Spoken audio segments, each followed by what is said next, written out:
Okay, welcome to the weekly portion of Va'et Hanan. We'll read it once regularly, once with a melody, and then we'll talk a little bit about the grammatical issues here. So Va'et Hanan el Adonai Ba'et Hahi Lemor Adonai Elohim Ata Hachilota Leharot et Avdecha et Godlecha ve'et Yadecha HaChazaka אשר מיאל בשמיים ובארץ, אשר יעשיכם מעשיך וכגבורותיך. And now with a melody. ויתחנן אל אדוני בעת ההיא לאמור, אדוני אלוהים, אתה הכילות להראות את עבדך, את גודלך ואת ידך החזקה, אשר מיאל בשמיים ובארץ, אשר יעשיכם מעשיך וכגבורותיך. Okay, now there are a few grammatical issues I want to cover here. First one, focus on the first word that we have here. This is the word va'et hanan. Va'et hanan means, and I prayed, and I pleaded, I asked for. This is related to the root chet, nun, and nun. Okay, anyone called John, you should know this is the original Hebrew root of your name, Yochanan, which is John in English. Note that the vayikol verb here does not have the patach, which is usually the verb, the vowel that we see before vayikol verb. Why? Because the aleph of va'et hanan, the first letter here, is a gatra letter. It doesn't like taking a dagesh.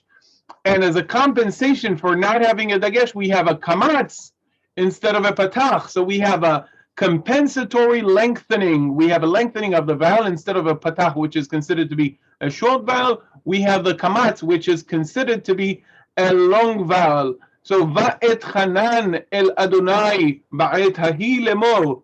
Another grammatical point is in the next verse.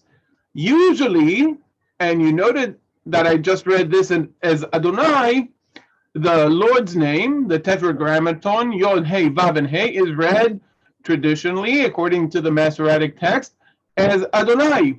Sometimes it is read as Elohim. How do you know? Because we have a chirik here. And the Masoretic system puts the vowel pointing of the word you're supposed to read instead of the word that is written. This is called ketiv and kerei. And if under the vav we have a chirik, then we read it as Elohim. If we have a kamatz, we read it as Adonai. This is the overwhelming vast majority of cases. When put exactly next to the word Adonai, it is usually Elohim, and you can see that by the chirik that we have here. Another last point that I want to make is the word et. Usually the word et, which we have very commonly in the Bible, if we consider all of its conjugations, about 12,000 times in the Bible, usually marks the definite direct object. Okay, and indeed, that is the case with et godlecha and et yadecha hachazaka. They are your greatness and your powerful, your strong hand. They are the direct object of the infinitive to show, leharot. However, in this case, we have the word et here before the word et avdecha, which is actually here not marking the direct object, but the indirect object. You have begun to show your servant. Okay? So in English, you show something to someone. Okay? In Hebrew, okay, you show something, that something is marked by the et godlecha and et yadecha chazaka, and it is also to your servant, okay, is marked by the same et, which usually marks the direct object, in this case marks the indirect object, to show to someone, rather to show something. Okay, so the something would be the direct object, and to someone would be the indirect object, here marked by the word it.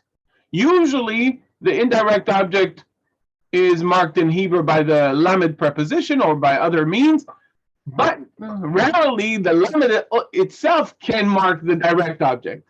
Okay, as in the famous verse, "Ve'ahavta lere'acha kamocha," love your neighbor as thyself.